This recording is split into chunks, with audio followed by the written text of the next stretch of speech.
It is I. How is everybody? Um, Hi. So, how is everybody? Need of a toots, Free Ricky Bay. Hey. Seconds of toots request. Hey girl. Hey Bugs. Fiend. Coming in hot. Hi Zimmy. Hey Postpunk Mama. Um, Toots fix. Well, she's in the closet. Now, we can go over there and do that quickly. But then we might have to contend with her later, which is fine by me. But shall we? Hi, Zimmy. So let's wander over to the hall closet. Toodles, there's been a request. Now don't judge for my closet.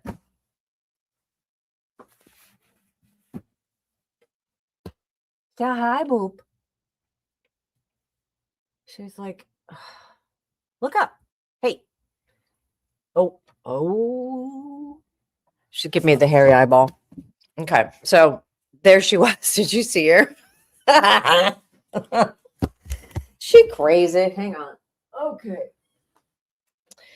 Hi, Mandy Boo. Yeah, so don't judge the closet. It's basically her closet. As you can see, Princess Buttercups. Toots! So how is everyone?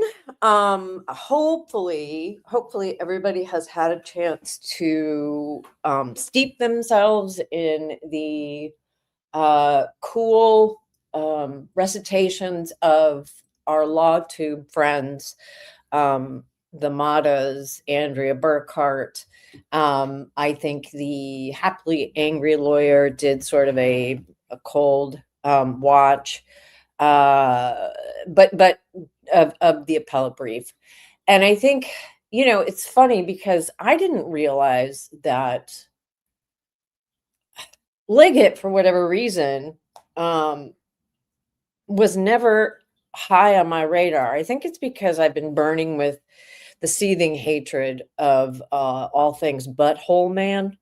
But back when we were listening to the brief, so hopefully people have heard it and read it. I've linked to both the appellate brief and the affidavit that we're going to be talking about today, because I want to talk about that very first interview. And I'd forgotten about it, but that's because I'm not, I'm only a part-time crank. So I don't have the deep reservoir of knowledge, but I'd forgotten that I reviewed the video of Mr. Allen being interrogated. Hello, hey Skinny. So I'd forgotten that I'd looked at that in July and was fucking outraged. Outraged. And so when the brief dropped and Mr. Liggett, Tone Bone, gross. What did I say? That's like Jer Bear, Tone Bone. When he interviewed Mr. Allen, it is so clear. It was clear back then when I looked at it, but it's so clear the lies that the appeal. God damn it. Damn it. Ew. I know. Ugh, purge that from your memories. So anyway, I knew that it pissed me off. I knew it was chock-a-block with lies. And then when we started hearing all the stuff come out from the brief and the Franks hearing, I remember how pissed off that video made me. And I don't know, when's the last time you guys have watched that? Has anybody watched it recently? From October, I can't remember, October 13th or something like that. When's the last time anybody watched that? Or rather, is there anybody that hasn't? Hey, Salty, how you doing? Hey, Judgy. Hi, Judgy's here. Hey, girl. Hello. Hey there. Yeah, nope. Strike, motion to strike, tone bone. Nope. Mm-mm. Gross. So it's been a minute. Okay. Hey, Chelsea. Hi. Um, so I was just, let me text my husband here real quick. Man, my husband took 2 weeks off. And he's mercifully out of the house. God love him. But let me just give him a heads up here.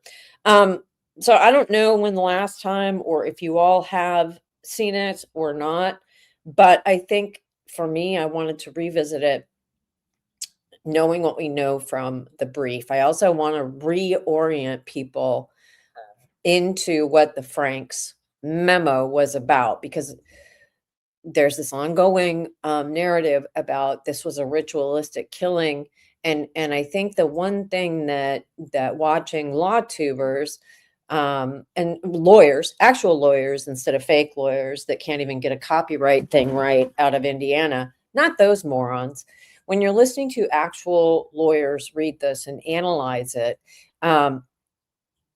people forget that the Franks memorandum, all of them, right, were all about getting to the heart of this matter.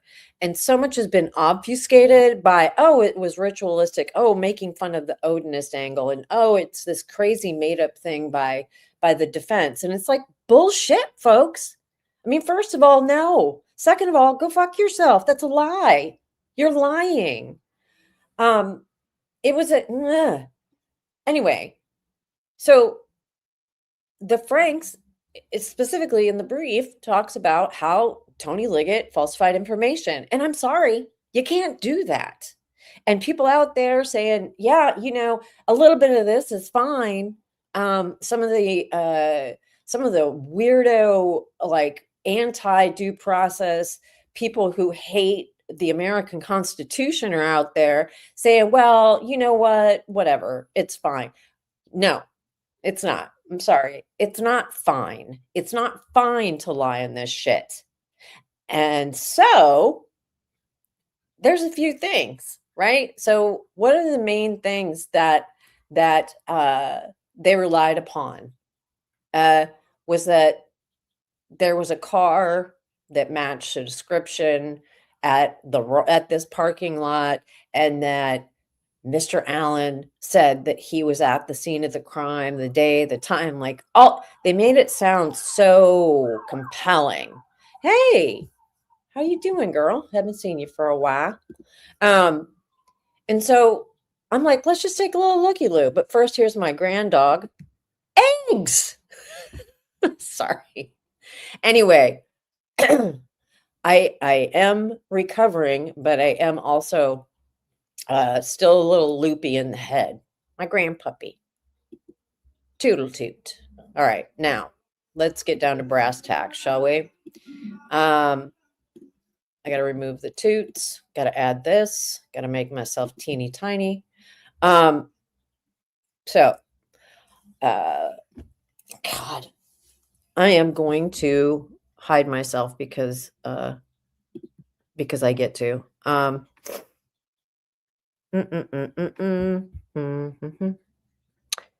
let's see what the mic settings on this are.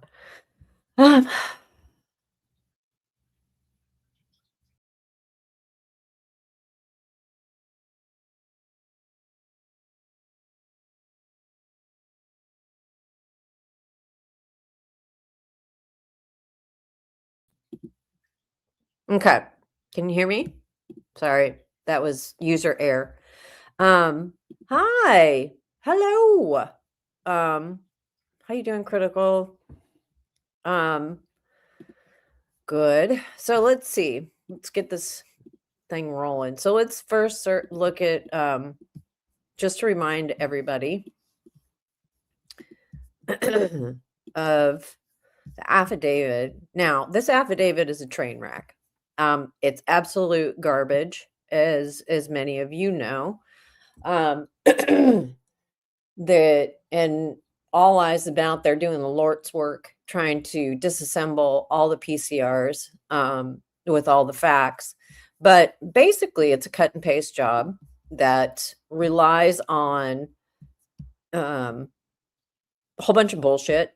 Like, just brings in all this, like, oh, and the thing is that, you can tell that this has been cut and paste. So this is for the search warrant. Sorry, let me back up. Search warrant. And that's what I want to talk about, because that's what's being challenged.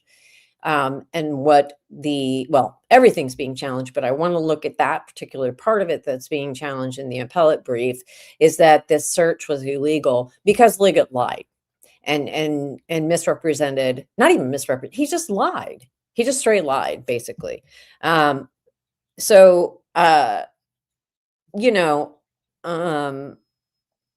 Detective Liggett believes, so this isn't a sworn affidavit, right? Detective Liggett believes that evidence in the form of a handgun, ammunition, knives, blue sweatshirt jacket, black sweatshirt jacket, clothing, electronic devices, and cell phone will be located at the property. Now, they go down and they lay out, and I don't know, and maybe some of the lawyers out there that we've been watching have expanded on what the appearance of this particular search warrant, because it seems real weird to me that they put all of this sort of narrative in here, right? It fluffs it up with a bunch of stuff that is immaterial to what it relates to nothing. Okay, it relates to nothing. So all eyes late, but here sort of doing a multitask. You're fine. Do a multitask. You can do whatever you want, girl. So basically what they rely upon is a sketchy Dan Doolin report that has a certain time frame that fits their narrative, and a bunch of stuff, a bunch of gobbledygook. I mean, they really muck it up here. And the judge was, what's his face? Diener. So we know that it was really actually, I don't know if they did get, hang on a second. Does somebody remember if this is the sorry, my phone is doing weird shit. Sorry. So we don't even know. Well, keep in mind that we're not even real sure that the warrant was signed off on it was signed off on in time, at the appropriate time. I think that that's out there in the zeitgeist, right? But the tenuous string that they try to pull here is exactly what was refuted by Richard Allen's, video itself. So let's just take a looky-loo.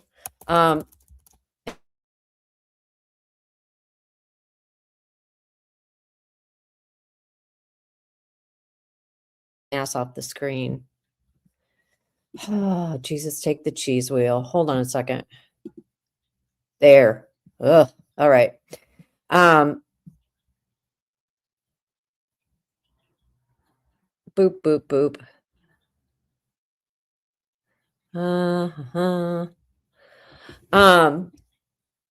So let's just dive in. I'm going to see if I can't get the captions to work. Shit. Because that's kind of helpful. So again, this is October 13th of 2022, and this is before they obtained a search warrant. And this is Sheriff Tony the Tonebone Liggett, who is now the darling of the appellate brief for being an alleged lying liar who lies. And Slappy Mullins. I like to call him Slappy Mullins because I always forget his first name, but he strikes me as a clown. So I like to give him a clown name. Slappy Mullins. So anyway, let me see if I can find boop boop. If I can't get the all right, fuck it. Hang on. There we go. Okay. Can you hear it? Can everybody hear? Can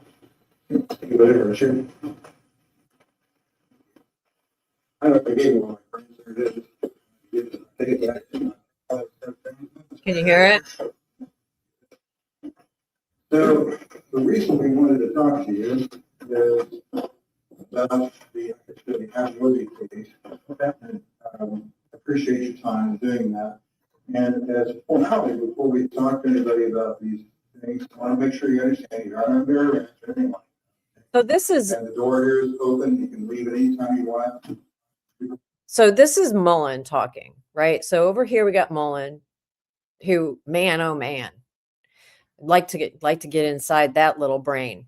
And then we have Liggett sitting here. And I'm just gonna put this out there that when Osbrook was on with Allie the other night talking about Frank's hearings, etc., and how it could be remanded down to the trial court, Osbrook brought up the idea of court rule something that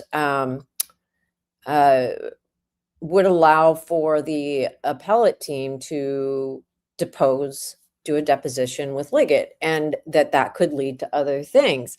I suggest the other things are sitting right here next to old Tony Liggett. I don't know. I'm just saying. This is my opinion.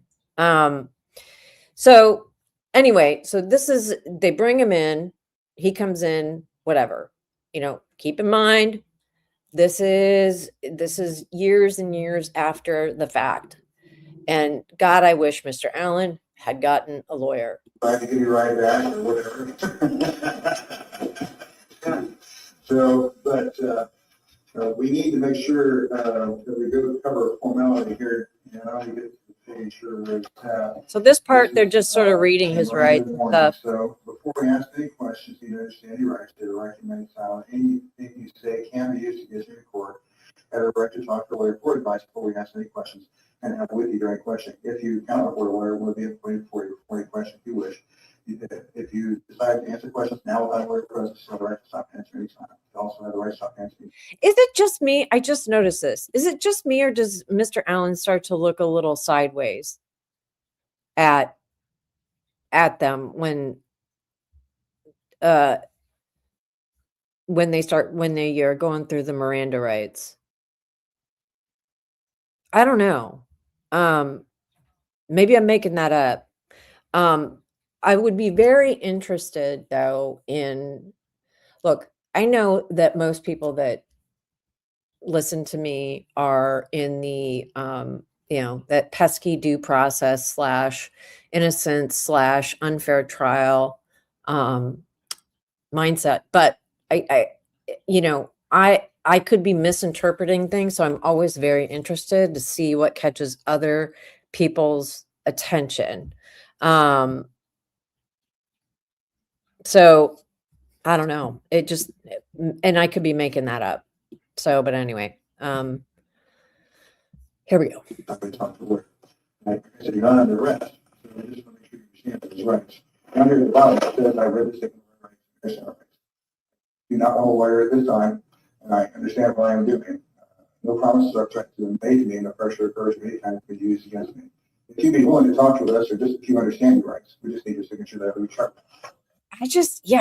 Oh, you guys, I hate this. I'm sorry. This is hard watching. So if people need a dip, because this is really hard, knowing what we know now, but, this is a formality. This is a formality, You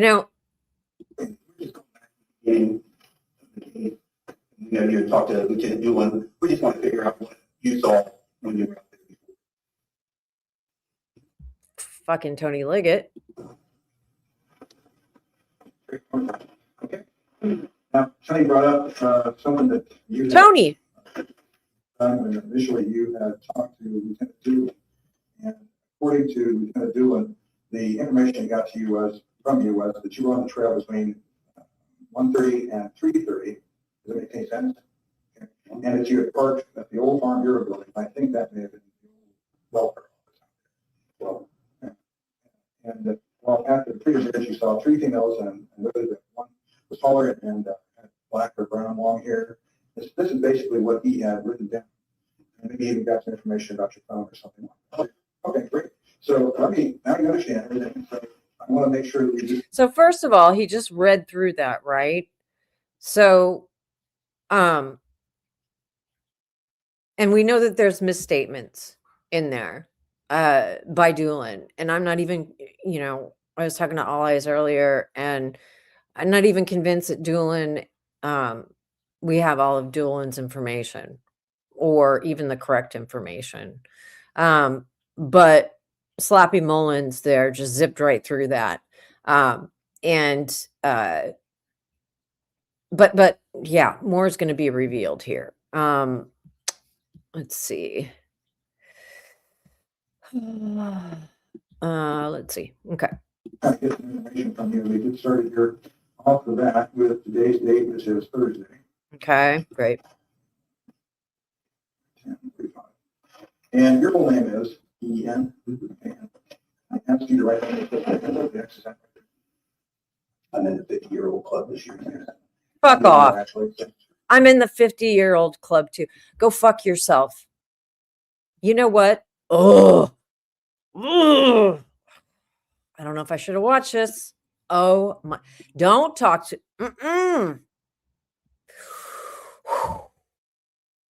See, I get it, right? I'm from small town, middle of nowhere. I get it. People trust the cops. He brought himself forward, right? Because he, like so many others, and there were a hell of a lot more people out at the trails that we have come to learn, like many others, came forward and said, yes, I was out there. Yes, I will give you a statement. Right? So he's coming in here. And the thing is, I can only imagine how I would be. Now, see, well, all right. That's not fair because I would tell them to go fuck themselves. But if I was, in that mindset of being helpful, I would probably talk to them. And I hate that. But this is why. No.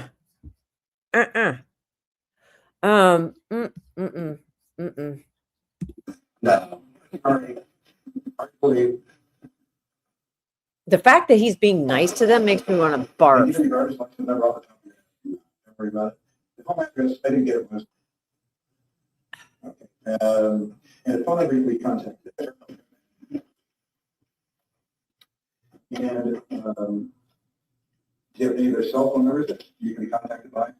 Okay, what's your phone number? 317? Nope. 612? Exactly what you're talking about. And how long have you had that phone number that you're 317 number? Okay. Okay. I'm kind of skipping around here. RICJ 2045. So remember, Do you have any other email addresses? Yeah, I don't use it very often.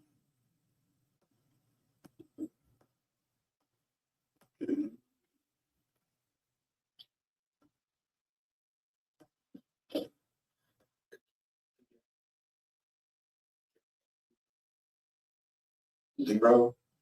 this is okay. So his emails. And I had one yet at some point too. Okay, great. On social media, do applications you use? None. He doesn't use Facebook. His wife does, but we know who else uses Facebook, right? To post pictures of tree branches, shit like that. We know. We know they know. They've known for years. They've known for years about other people's online weird ass photos, right? God damn it. All right. And she goes off and things like he's Okay. What's her last name? And James. Oh, okay. Somebody else. She was already up and out and when she met him. Oh, I see. All right. High school around. Oh God. Okay, sorry. Let's get going here. Any other vocational training or other Army National Guard? So here we go. So this is the softening him up phase, right? It's like, let's ask him about all these things. And you know, talking about his service, right? Everything's totally cool here. When I started to shoot, he died. Sorry. Mostly around here. No, it was in I born there, not born, but I lived in Mexico most of my life. Mexico, like in Indiana. Indiana. Yep. But it was Peru was where I was in the National Guard at. Sorry. Uh-oh. Does everybody hear the Peru? Mm-hmm. God, just all eyes out here doing the most. Thank you. Yeah, Keegan. I mean, and the thing is that ding, ding, ding with the Peru, right? It's like, uh-oh. Oh, shit. Cross-reference. Ugh. Okay.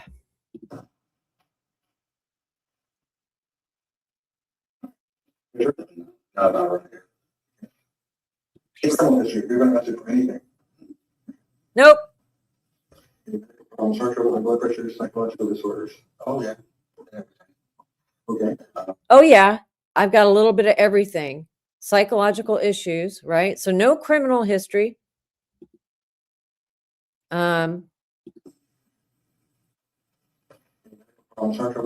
Any medical problems, heart trouble, high blood pressure. Let me take this back down to 1 point. High blood pressure. Blood pressure, psychological disorders. Oh, yeah. And everything.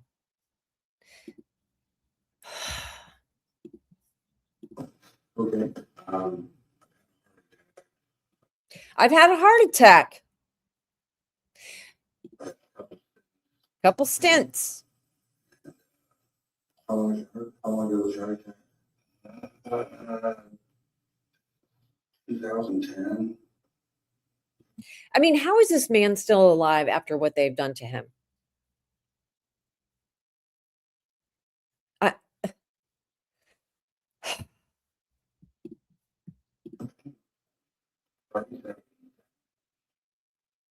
Wouldn't you as a investigator start making mental notes here about, oh shit, this guy had a heart attack when he was 37 and has stents in his heart?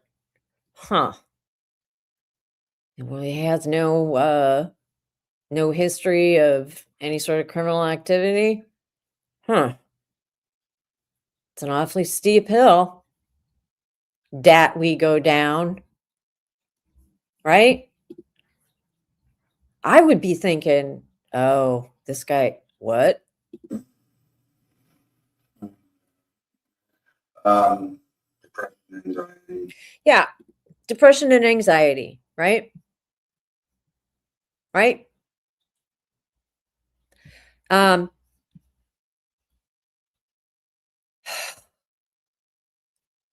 I forget how mad this makes me.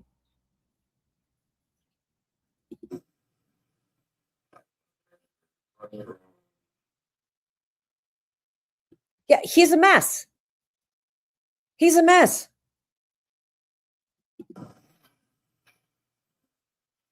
And you work in CVS. I mean, just that alone, right? Am I losing my mind?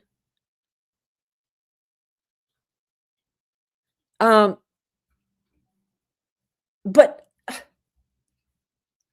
I don't know, man. I guess maybe I just can't put myself in the mindset of a dirty ass cop. But I would be like, all right, well, huh. But then that's just we aren't even at the lying liars who lie to get things into a search warrant point yet. Uh, uh Tone Bone, T-Bone, Grody. CBS, So, yes. so you've been there how many years? Since, well, not the one here, but with CBS since 2013. Okay. The man has a history. I mean, I would love to see Dr. John's take on this, right? Obviously, I'm fucking joking because he did, and it was full of garbage.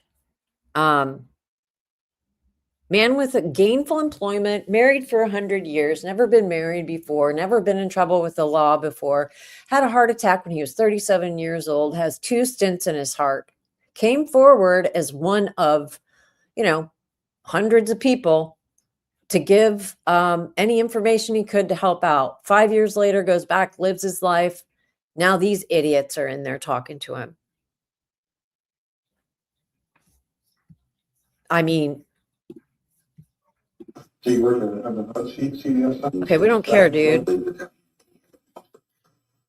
They say around 16, 17, somewhere.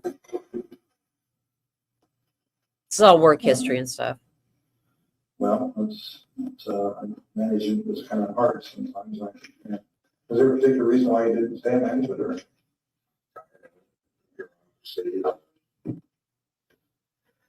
Not really being about taking care of the customer. It's more about getting this number on the spreadsheet and that number on that spreadsheet. And then you get the call every 15 minutes if you didn't get this number on this spreadsheet. None of them really help you take better care of the customer. You spend your time managing scorecards. I just, sure, I was just tired of it. Sure. Okay. Let's see. So from where we're at right now, I think probably, can you help us understand what was going on Monday, February the 13th? Can you kind of tell us what you were doing that day and cover the day, the girls? Okay. Yeah. I went over to my mom's in Mexico earlier in the day. I think surgery back then or something, but regardless, my wife was working, so I went over and spent the day, not the day, I spent the morning with them. They were going to go eat lunch and stuff. So I went home. And it was a fairly warm day, or warmer than normal, so I think I just put a jacket on and went back out. Usually when we go, we walk down the high bridge and walk back and walk down on the other side and come back. I mean, it wasn't a ritual, but I remember walking down to the bridge. The times, it was, I went along the. So wait a minute. Did he ever say he went out to the first platform?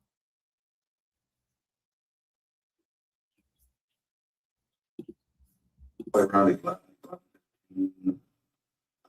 So I think I've been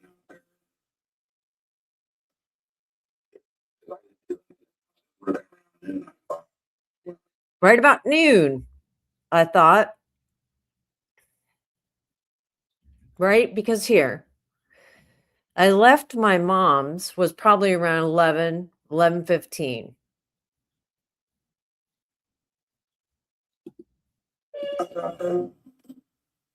Walk down the high bridge. Hang on, my goddamn fresh orders here. Hold on. Fish. Always went out just a little ways, not all the way, and watched the fish. See if I see any fish down there because I like fishing, and walk back and sit on the, when you turn around and go down the other fork, there's a bench that overlooks, and sat there for a few minutes, and So wait. He said sometimes he went out there, but he didn't. Yes. Okay. So Judgy, right. I thought he said that sometimes he went out there. Yeah, and I think that's what it said.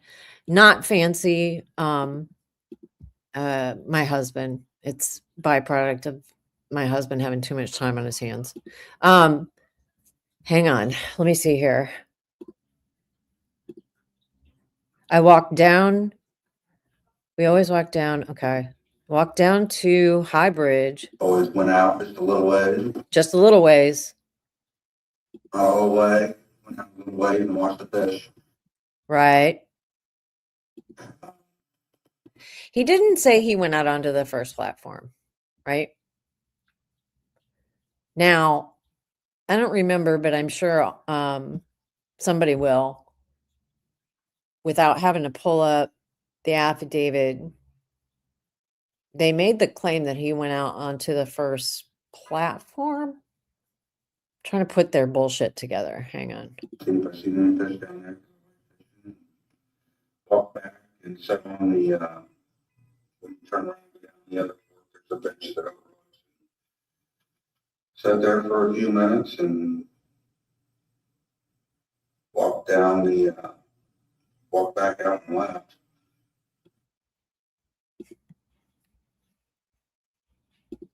Oh, always went out a little ways. Yeah. Yeah.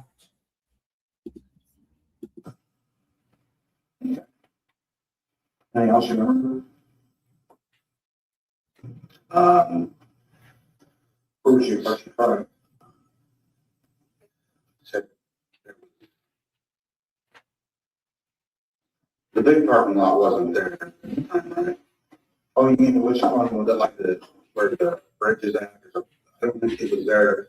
So there's a, if you went over behind, there's a back road that went up and there was a bridge. So hang on. Doolin, okay, so all I says, Doolin said he went to the Monon High Bridge. Warrant said he admitted going onto the bridge. So there's another lie, right? So he admitted. See, this is why I think people need to go back and really look at this shit. And I think that we need to just keep doing this to drown out all the other horse shit that people are trying to say. This man does not come off to me like a liar. He just doesn't. This is just, okay.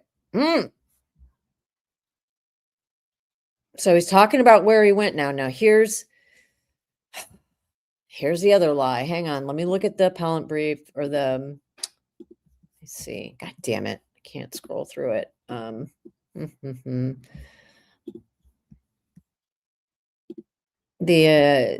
I'm just going to read off the other screen, but this is from the appellant brief.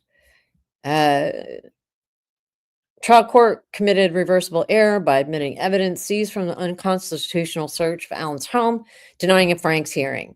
A, trial court erred in concluding Detective Liggett did not make false statements or reckless omissions in his affidavit. 1, Detective Liggett omitted and changed key information that undermined his conclusion that Allen was bridge guy. Number 2, Detective Liggett omissions and false statements recklessly misled the judge. 3, oh, that just came, hon. I'm just reading some, I'm doing a thing, so hang on. Detective Liggett's omissions and false statements recklessly misled the judge. Number 3, with the omitted and accurate evidence, the affidavit was insufficient to establish probable cause.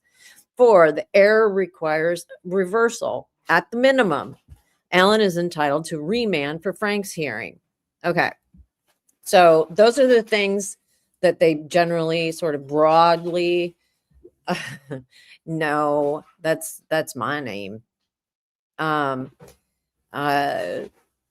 so those are the things that we're looking out for, right? Is the false statements that Liggett has made about the key information. And I'm just trying to see what else I can learn from this video. Hang on. Let me just go back to this other thing and do this other thing.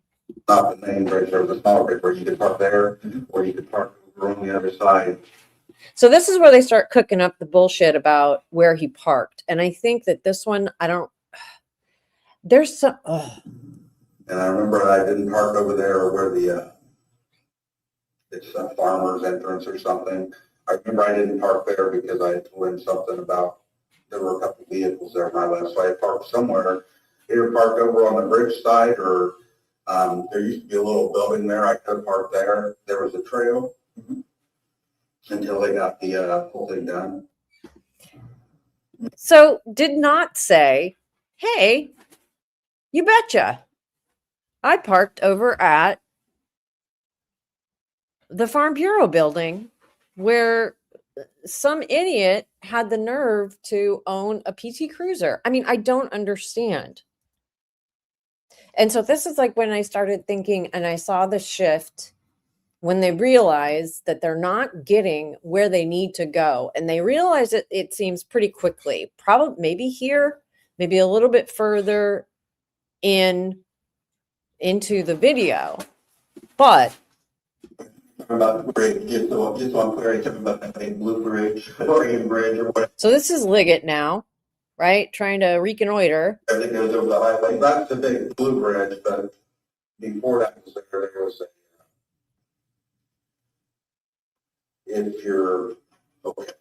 if you're going out of town, you would take the road that I think is where the park is, and there's like wide off this way.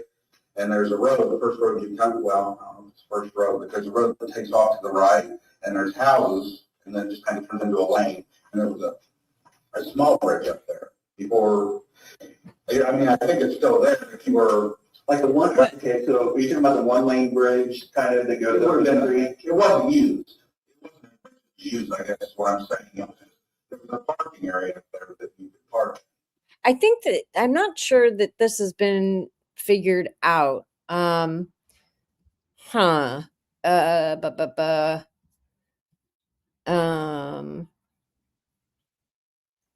trying to figure it out. I know that people have this figured out, but parking area up there you could park in. So he's describing this completely different area that is not the place they said that bridge guy would have parked. Right? So and that's where people use, that's where quite a few people would park before they, I mean, now there's a nice parking space, but before either you park there or you park over in the farmer's thing. And I mean, that one. In the farmer's thing, he meant exactly what he said before, the little farm lane, right? Oh, that's right. Yep, that's right. Fiend did the, yes, correct. You know, when he says farm, it's almost like it's almost like they just leech onto one thing. Oh, you must mean this. Oh, you must mean that. No, he meant like a driveway into a field or something, right? They had a market that didn't want you parking there, so I know it wasn't over there because I told him something about some cars, so I would have been parked up on the bridge side of things. That's what I'm saying.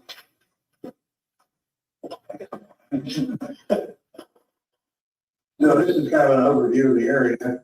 So obviously this is the Blue Bridge here with the Houston Heartland Highway. Yep. And so can you mark on where you think you marked at? Do we have this do we have this photo?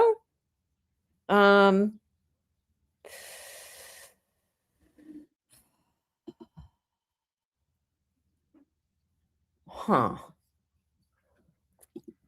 Right. He says farm. They're like, oh, you mean CPS?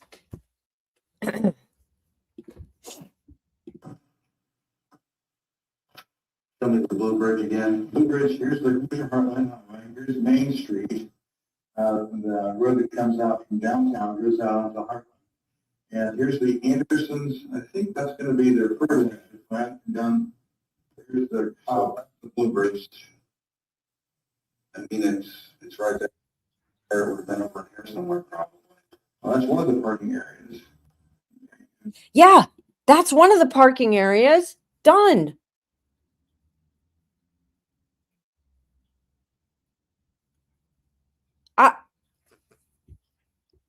So he's just he's looking at a map. He's just very clearly said, yeah, it would have been over here. And Slappy Mullins says, okay, well, that's one spot. No, that is the spot, sir. Now, if it was the place that they needed him to be, if it was where they said they you know, in the probable cause, then they would not have continued to say, okay, but that's one parking lot. I'm going to need you to talk about this other parking lot that we need to have seen you. You know, we're going to need to make all of this line up with the sketches and bullshit.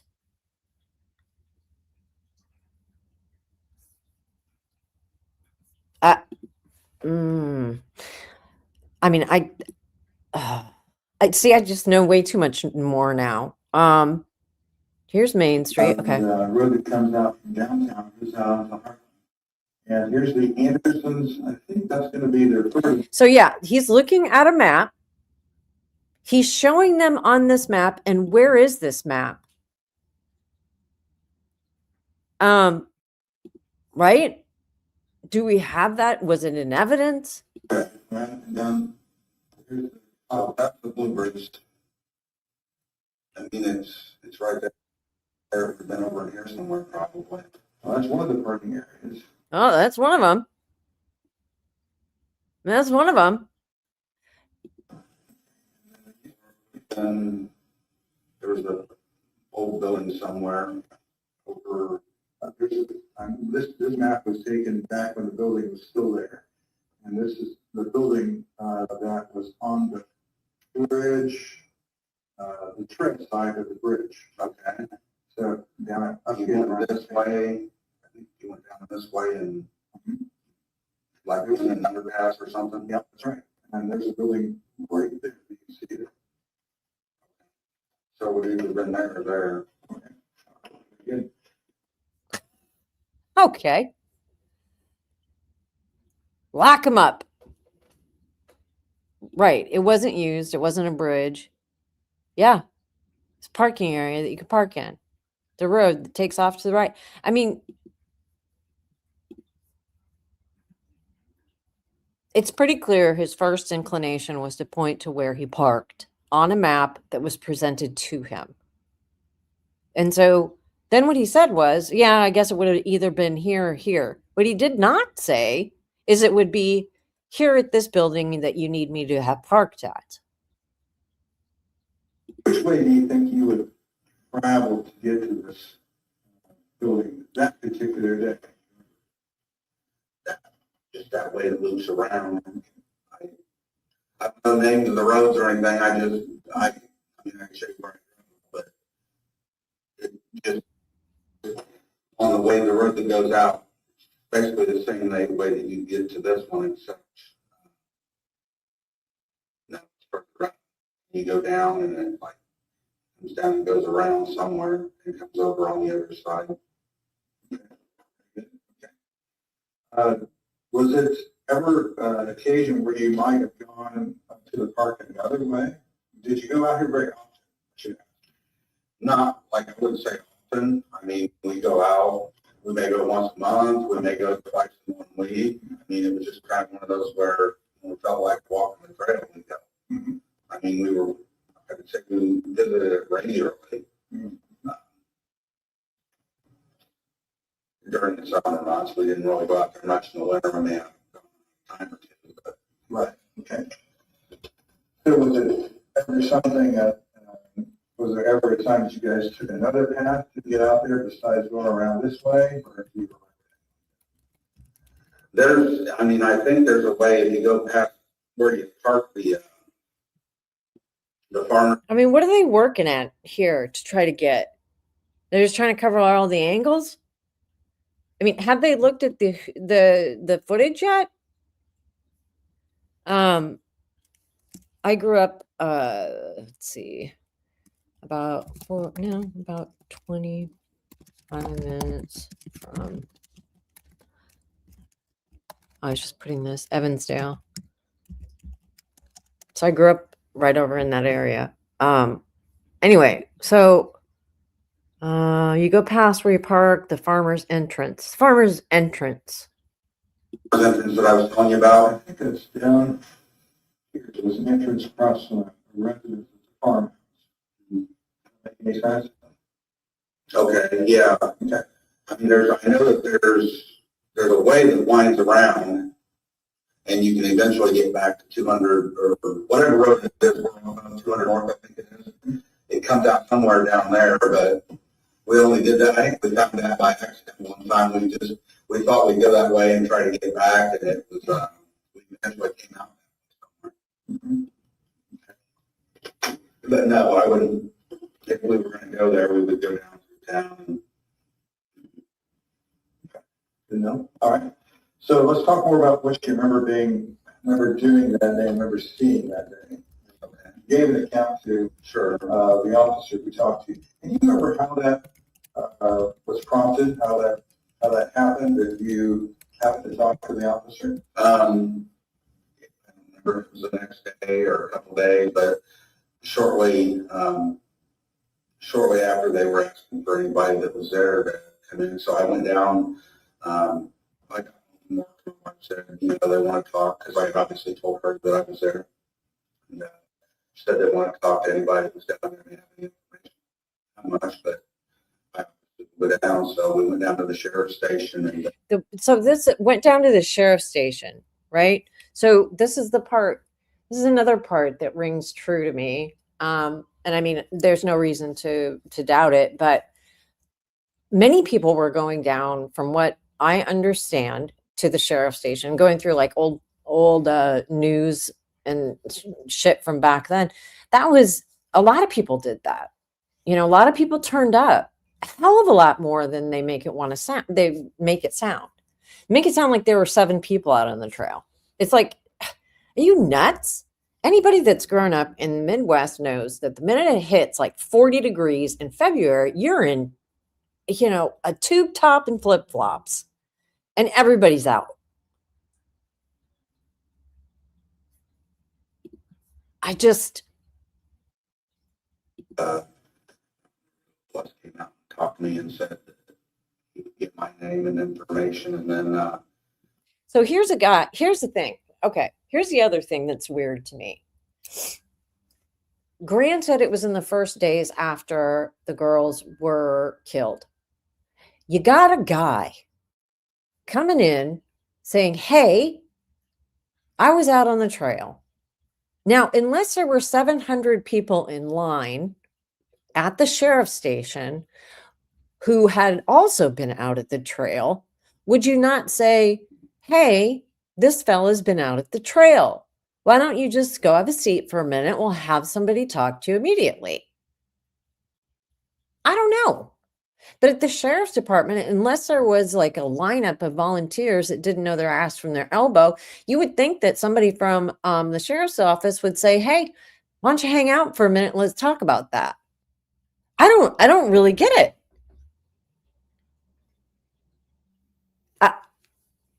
I honestly, some of this shit is just like,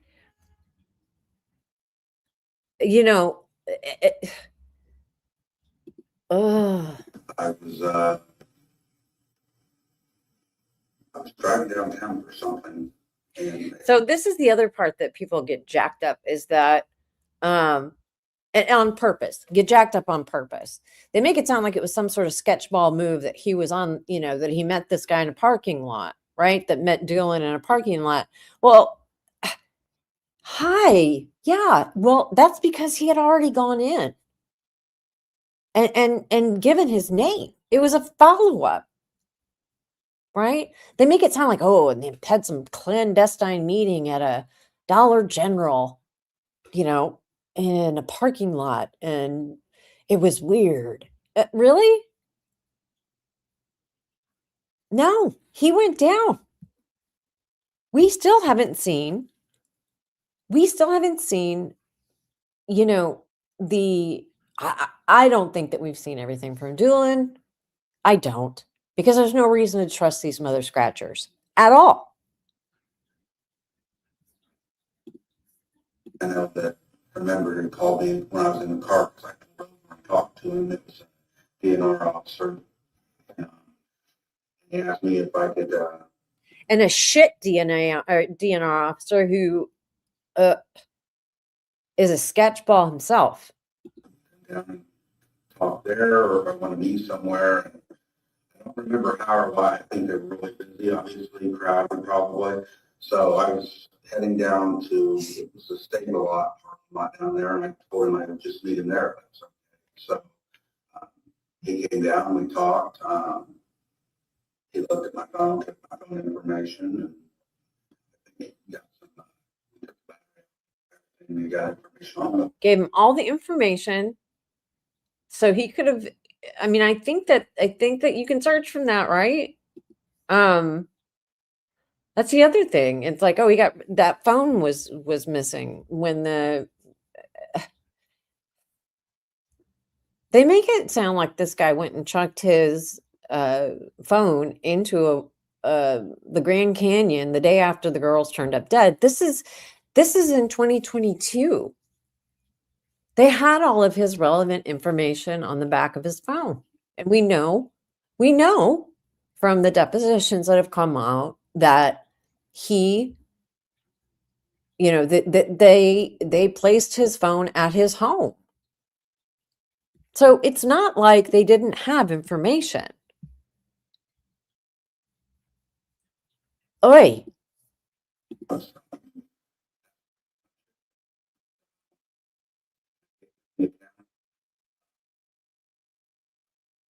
It's been years, and I thought about it a lot. As time goes on, it's like I said, I think I was there probably around noon. It could have been a little before noon or a little after noon. A little before noon or a little after noon.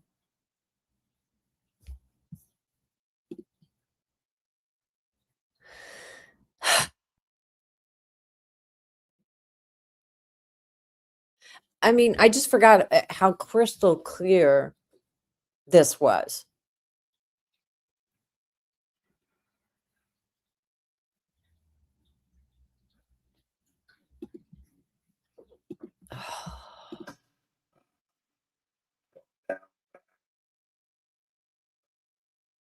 So now they're making him go through this all over again. They're just letting him talk. And, geez, just say, okay, have a great day. Smell you later. 1:30, 1:45. I remember walking down the trail. I told him that when I was approaching the trail, I guess is what I call it, there was 3 girls walking off the trail. And I just remember it looking like one of them was probably watching the other 2 because they looked a little younger. And they looked very similar. I don't know if they were sisters or whatever, but the other one didn't necessarily. But I remember seeing them walking off the trailhead, and I didn't really see anybody. I walked down, like I said, I looked at the water. I walked back the next day. He's back there walking behind me, I guess. But on that bench that was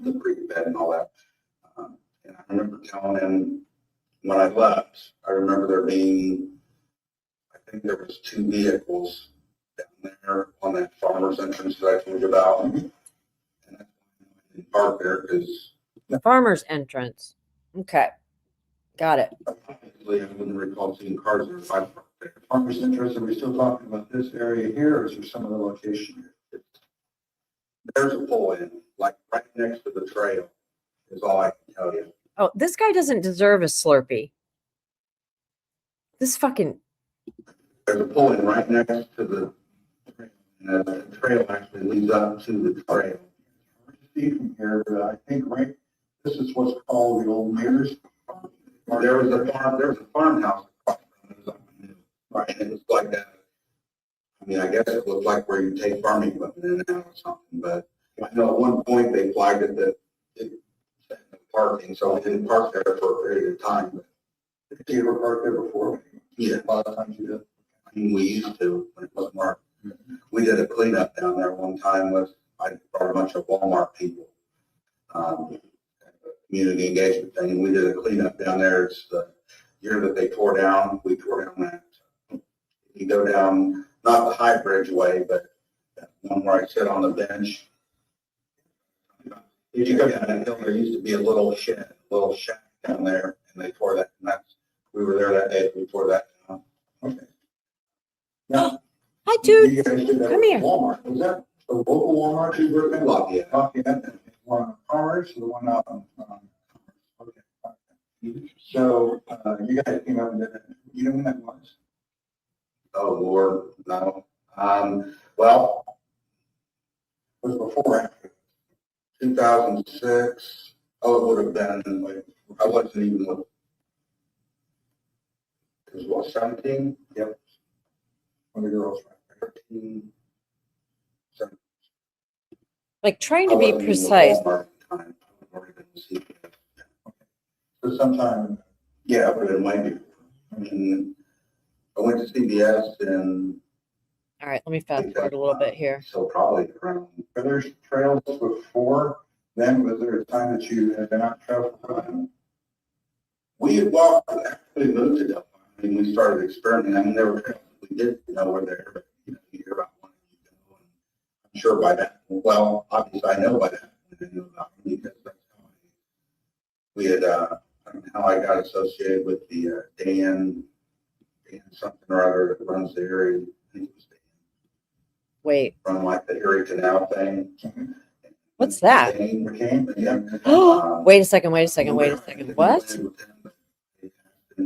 Because at Walmart, it's a leader. They always want you to be Wait, involved wait, in the wait, community. wait. I mean, it's a good thing, but you can also give money to like, so, because we, Wait, so Dan McCain ran the trail thing? Oh, I think I knew that. Maybe. But I think that is okay. Got it. So he'd been friends. Okay. Yeah. Oh, that's right. They do all the maintenance and stuff or whatever they do. I think I've seen them accepting major awards for their work on that. That makes sense. brought so many people out for that event for a day. We had so many hours and we were able to donate money because of that from Walmart to the Erie Canal Foundation or whatever. So we worked, I guess the question is, yeah, I did on the trails before that day. And we also worked out at the Carrollton Bridge that day.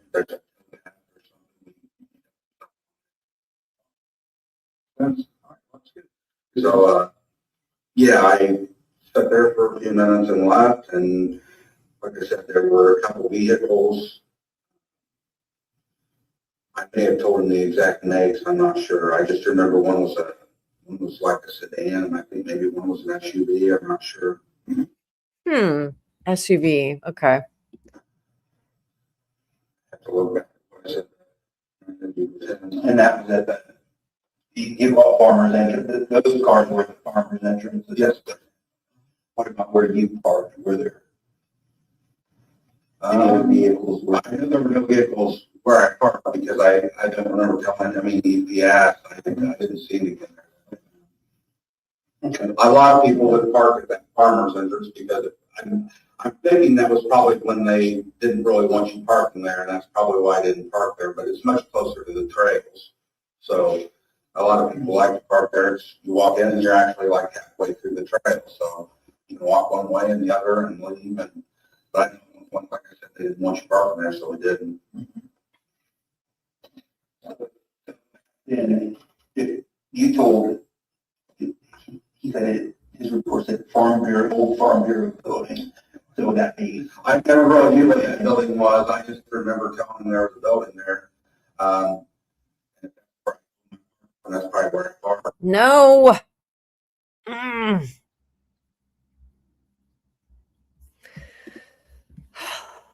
I mean, Like I said, it was either park. Obviously, the farmer's entrance was always the most convenient, but there was a bridge, small bridge before the blue bridge. I probably, I got this right. This is Anderson's. Yeah. So there was a little tiny. so I think that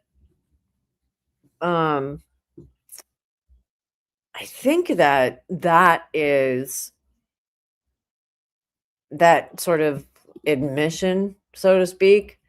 If Dan Doolin said that, then I guess that's where it was, right? Because you don't think somebody's going to lie on their report. You told, he said his report said old Farm Bureau building. So would that be? And so they has no idea, right? Okay. I never really knew what that building was. I just remember telling them there was a building there. And if that's where my park. And so, Just like I said, but wait, that turned into CPS, I think. I think. I don't know. All right, let's skip ahead a little bit. I see that in what you're describing. The road leads up to this parking area. It's out of sight. We'll get a map that has the site of that, dum-dum. How far up to the bridge did you go that day? Do you remember how far out onto the high bridge?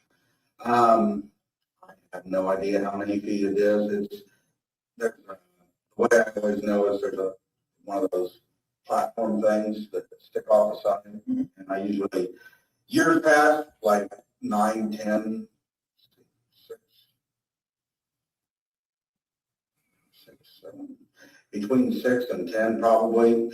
I've actually done a cross bridge back when it was in a little bit better shape, but somewhere in there, I 8, 9, 10, somewhere it started getting pretty rugged and stopped going across. For the most part, I didn't go past that one whatever the thing is that sticks out. I go out there and kind of look. Like I said, fisherman, I look and see if I see any fish or anything. And that's the other thing. He didn't say that he was watching fish. Like not. He's like spitballing. He's like, yeah, man, I used to. Might have could. It's just. Back the other way. Yeah. Those were back in the day. The train you were out there. Yeah. You can get out of the train. Why don't you shut up, sir? Don't try to be friendly, you fucking. Exactly. Yeah. Yeah. So yeah, that day I don't remember what year it was, but it was well before 16, 17. I don't know, just decay. Sure, absolutely. So if you were parked there, and correct me if I say The bridge. over here, in that building, I'm sorry. So if you're parked there, how did you get on the trail? Where did you walk?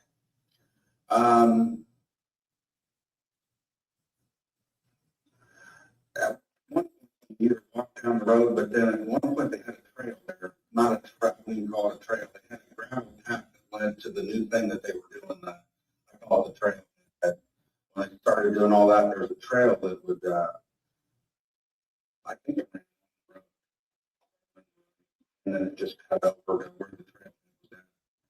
you couldn't really park. I just remember where that path was at. You'd think you could park there, but it's no parking. So you have to walk, you either park over here and It's just giving like a, closer. I mean, this is just like a general history of parking at the high bridge, right? It's just like all of the, ugh. All right, hang on a second. Let me see here. I want to get to the car bit.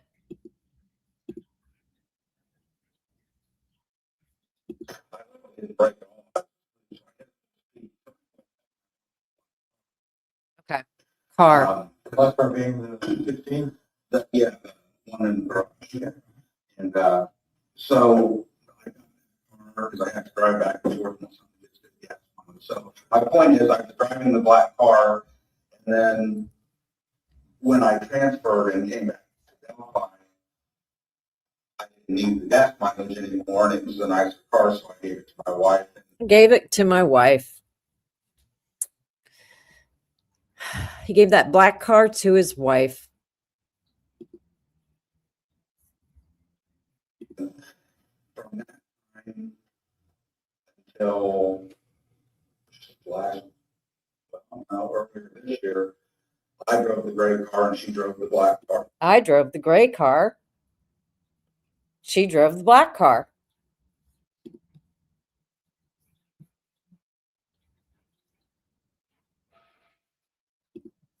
Right? I drove the gray car.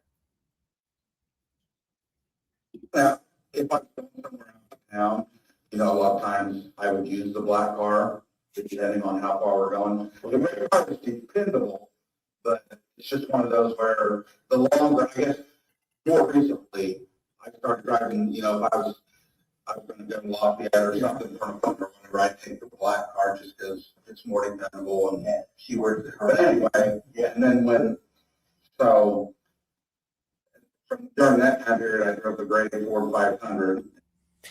So during that time period, I drove the gray Ford 500. Am I hearing this right? Right. So he gave her the black car until he got her the Mini. Right.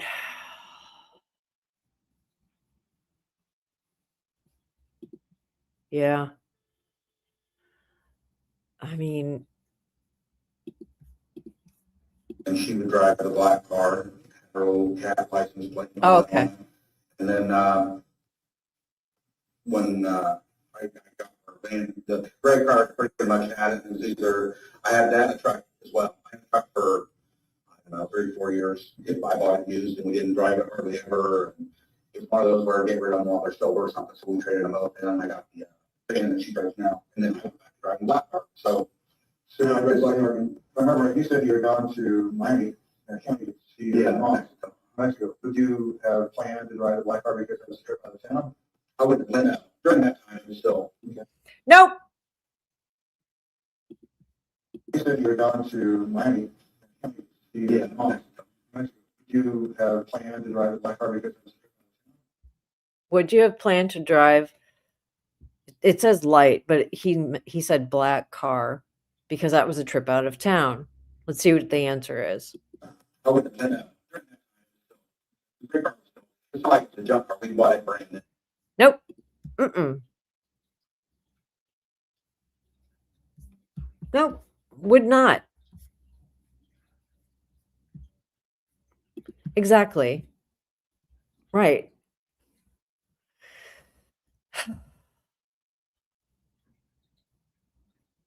Ugh.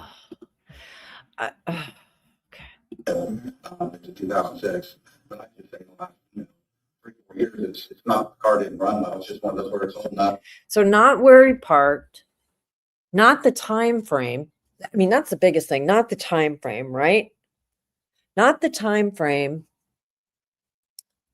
that they need him to be there. Not the car that they need him to be driving. And not where he parked. So everything, including the sketches, that clearly did not match, that were used to railroad him. None of it was true. I'm not sure how you tease out the quote unquote facts from the warrant application and retrofit them. Right? Let's see. Let's go back to this here for a second. Let's see. Detective Liggett has been a member of law enforcement for 21 years. Who cares? Blah, blah, blah. Yap, yap, yap. He's participated in blurgity blur. Let's see. Let's see. He stated he was on the trails. He further stated he saw 3 girls on the east of the Freedom Bridge. He also went on the High Bridge. He told investigators he was wearing a blue jeans and a blue or black Carhartt with a hood. Didn't say that, so we have to get to that part. He also stated he wore some type of head covering. Not true. Let's see. So that's it, huh?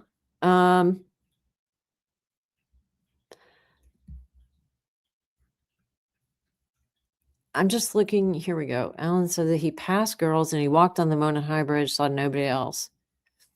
So see, this is just wrong. Obviously, the narrative is as follows. So they needed him to be in that car.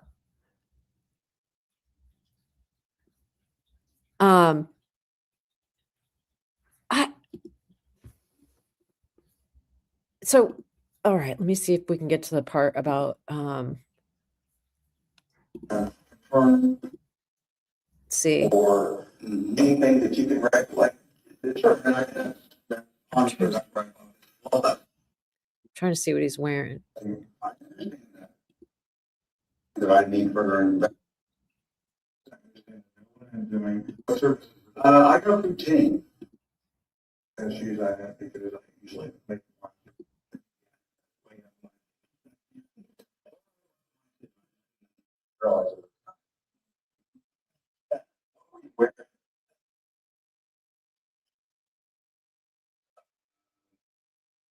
He put on a jacket.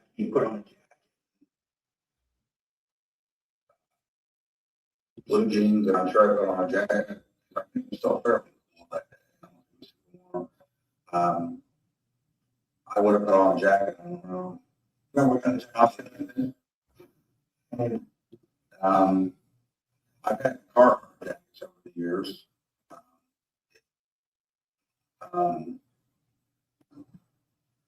Where is your jacket? The one was blue, the one was black. Probably back then it would have been a black one. Go into it. It was just a black zip. Okay, so like everybody, right? I don't even think it was a Carhartt. I think it was an off-brand, but it was like a Carhartt. I could have worn that. I had sweatshirts, like what you're on today. Hoodies, jackets. I mean, a little bit of everything. Just given everything in the closet, right? Yeah.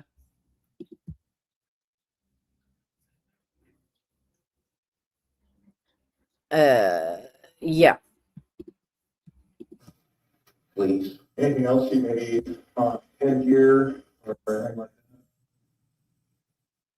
that? Wasn't that cold either. Always kept a hat in my coat, so it would have been Okay, none of this. So he's not admitting to anything. This is yeah, exactly. I mean, this is everything. So everything that is in the appellate brief that Stacey Ileana and Mark Lehman have laid down as as the basis for the Franks hearing was because Liggett lied on the search warrant. So the biggest thing is the time frame. We've already seen that he was out there. He said before or a little after noon. He didn't say 1:30. He was driving a gray car. Asked again and again by these two jabronis.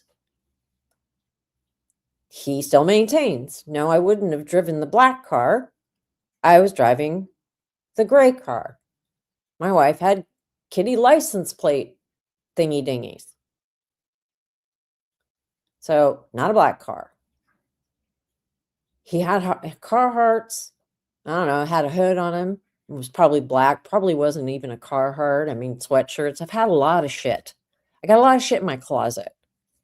Right?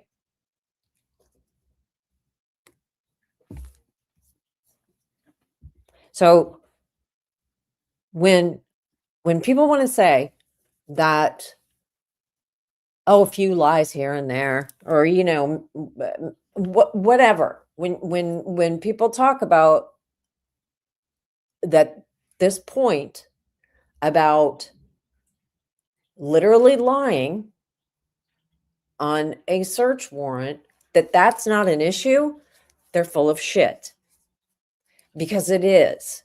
It's a huge issue. And people are, I've been hearing the rumblings or reading things put out by wannabe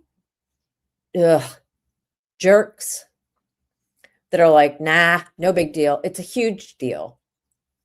Because that's kind of the baseline of the whole system, is that you don't get to be a lying liar who lies and then get to come and look in my closet. And that's what's happened. Nothing. I kept a skull cap. It was basically at this point, it's just like word salad. They're just, it's like a poo-poo platter of shit here. And, Just not a big fluffy small. So basically, is that true? They had him under 24. What? Oh, I see what you're saying. I was like, before then? Yeah. And I mean, I gotta believe, right, that it has to be more.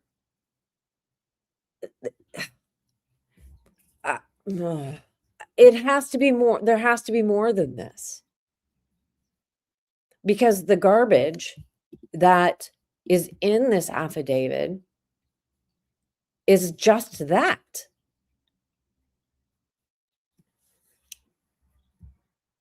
Because they're bringing in all this, like, who saw what?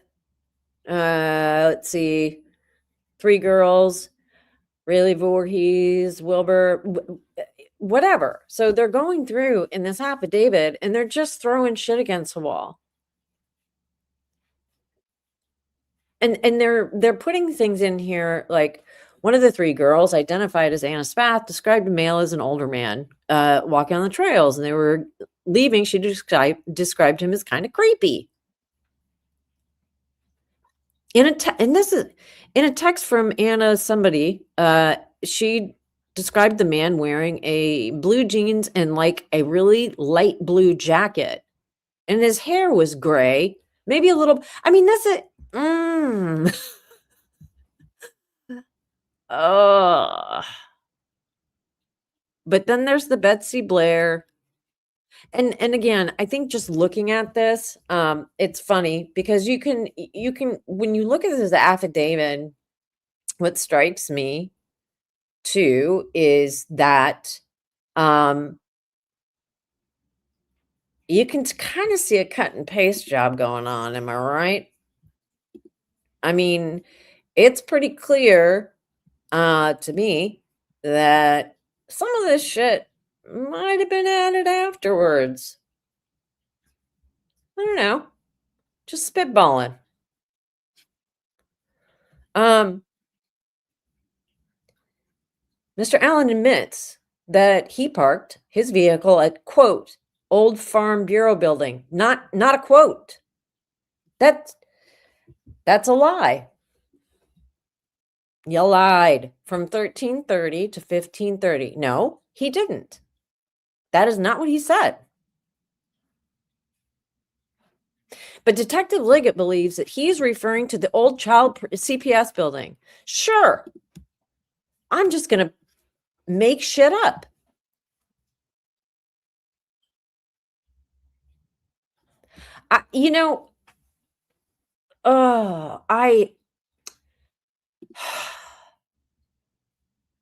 Every time I read through this again, I mean, none of this is true. This is not true. No, none of this is true. What it should say, it reads, Richard M. Allen was interviewed by investigators on October 13th at the investigation center. He was interviewed by Detective Liggett and Carroll County prosecutor investigator Steve Mullen. Steve Mullen needs to be deposed. He agreed to come to the center and speak with investigators. He was advised of his rights and was further advised that he was not under arrest and free to leave at any time. Investigator Mullen explained to him how to leave the center if he so desired. Well, so the fuck what? There was a door. I mean, we all see the door.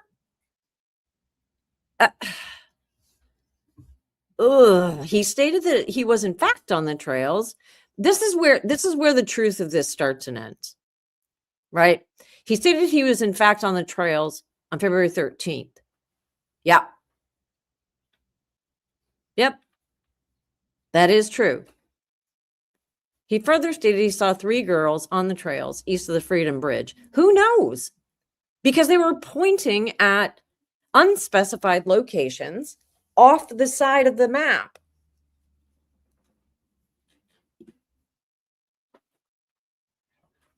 He told investigators he was wearing blue jeans or black Carhartt jacket with a hood that day. No, he didn't. He said that he had those things. He stated he also wore some type of head covering. No, he did not. He said, I carried it in my pocket. He further claimed that he saw no one else but the 3 girls he observed. Okay. Is that even true? Further, prior to the interview, he told investigators that he also owned guns. What? An Indiana fella owning guns? I mean, this is just stupid. God, this makes me fucking angry. And, going on to say that the evidence gathered by all these people, that the male was wearing clothes similar to the clothes depicted in the photo. Investigators know this man is the last individual to have contact with Libby and Abby. Okay. Further, Betsy Blair was shown a picture. Wait. I'm sorry. Is this true? This isn't true. Further, Betsy Blair was shown a picture of the individual on the Monon High Bridge, and she said this is the same individual she witnessed on the trails. Wait a minute. I'm sorry. Is that even true? I don't know if I mean, I know there's so many things that are just straight lies. but I don't remember ever hearing that I just thought it was a sketch.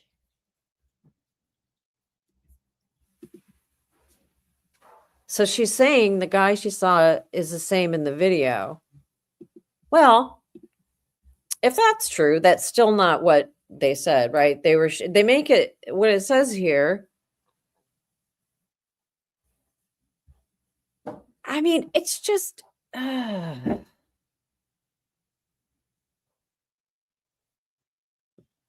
mean, oh God. And in all of this is a lie, right? So even the Sarah Carbaugh stuff, because he was wearing a tan jacket. None of this. I don't know, man. I don't know.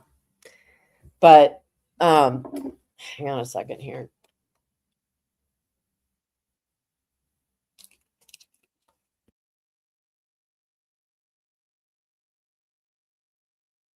I don't know if you can still hear me or not, but I'm not going to go back to the video because I think that truly everything has been shown to be a lie, right?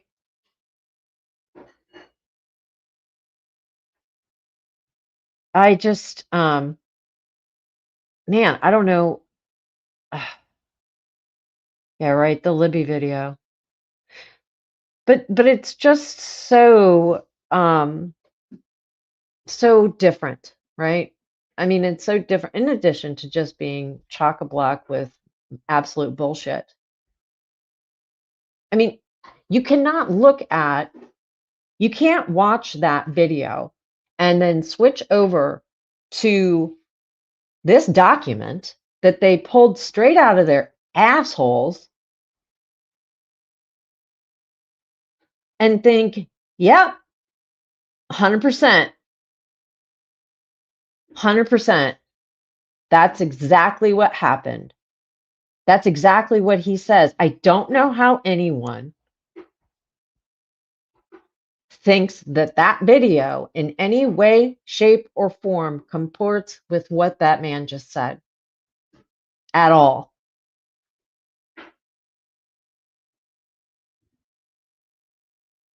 And then what they presented.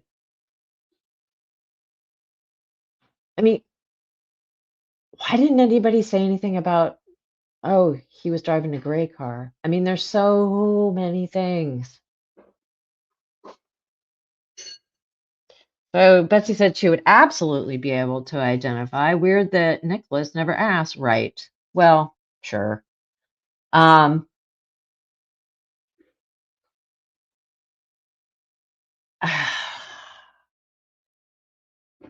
But, you know, I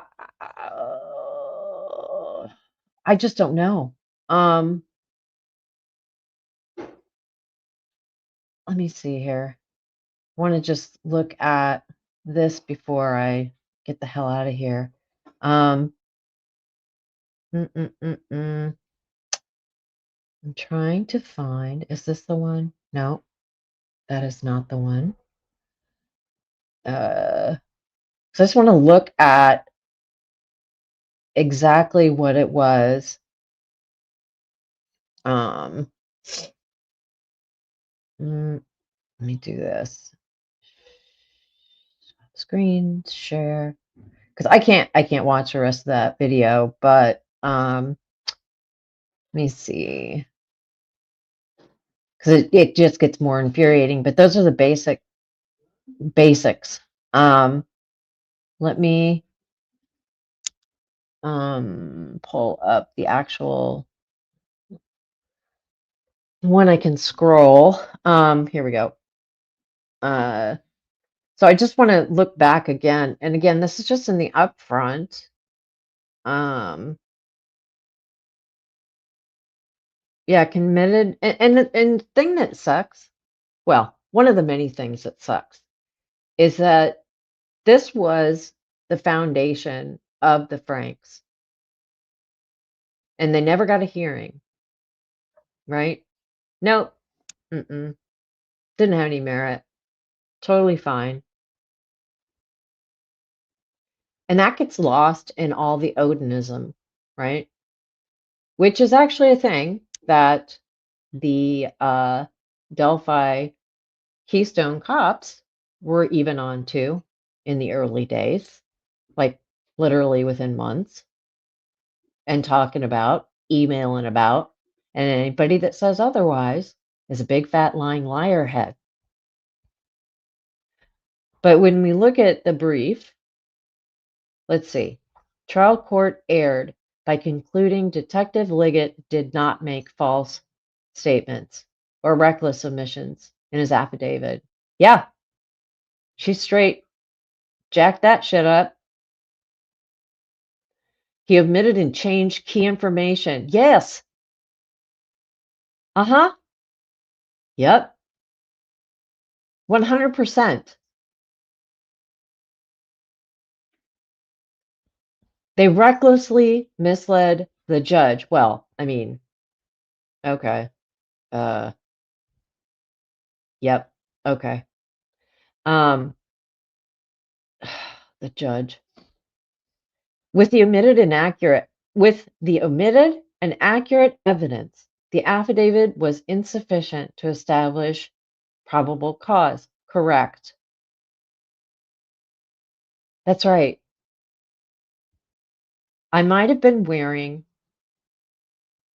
I don't know, off-brand Carhartt sweatshirt.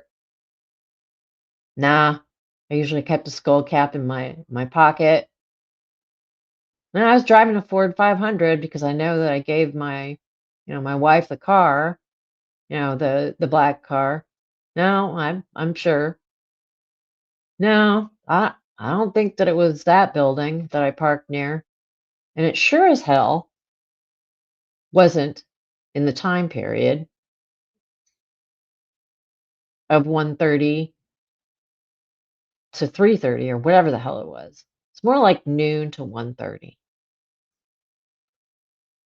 So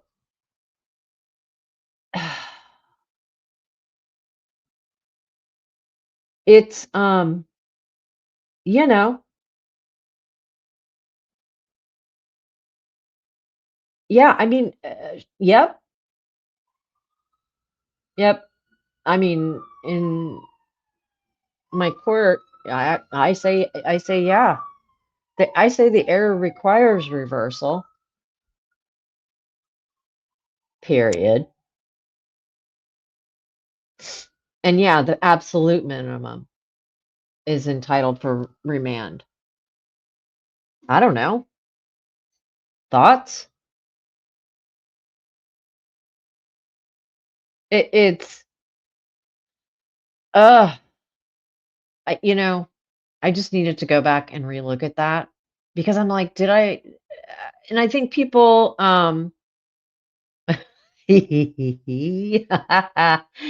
oh, that's funny. Like it is not a liar. Shards of hot glass. Um, but it just seems really obvious and very simple. And that's, I think, what is they've laid it out just so simply here because it's like this is literally it. Because if it was actually what he said, if it was actually what he said to Liggett and to Mullins, so I would like to support Ali Mata and Michael Osbrook's uh, astute assertions about Indiana trial court rules that for any future proceedings, there should be a Liggett deposition that's preserved. And then, if, it happens to lead anywhere, um, then more people need to be deposed to find out who talked to who, because it matters. This isn't a technicality. This is the Constitution. It is not a technicality. It is the Constitution. And these two butt licks, along with all their friends, trampled all over it. And I, for one, am real sick of it because it's happening way too much. This is just one of many cases. But man, I can put a link to the video. It's actually in the Google Drive. There might actually be a link on All Eyes, the All Eyes on Delphi website too. But it's worth it to watch it again, I think, for everybody, and to cross-reference it. Because when people do come out, and man, oh man, they're coming out saying, not giving specifics. And I was reading the Indy Star, and it was just full of, it just was very general, Nobody really peels apart what's at work here behind the scenes. And maybe if more people would cross-reference what was actually said and look at that, everybody's really familiar with the interview with Holman, but I think people need to reorient themselves and refamiliarize themselves, or if they've never watched that video,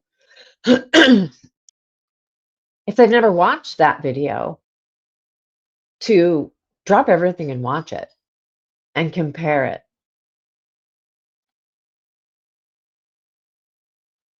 Because it's not right. It's not right. And there's been no justice done. And here's the thing.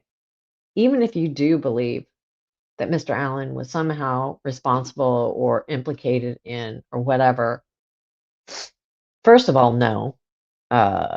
Wrong. But it's like I've always said, he didn't get a fair trial. Period. Not at all. And to me, there's so many strong things, and it seems like in the appellate brief, but man, this one seems pretty cut and dry. Pretty cut and dry. But I don't know. I just woo, eggs. Yeah. Anyway, I'm tired. I just needed to watch that, but I hope more people will watch that and just sort of dissect it.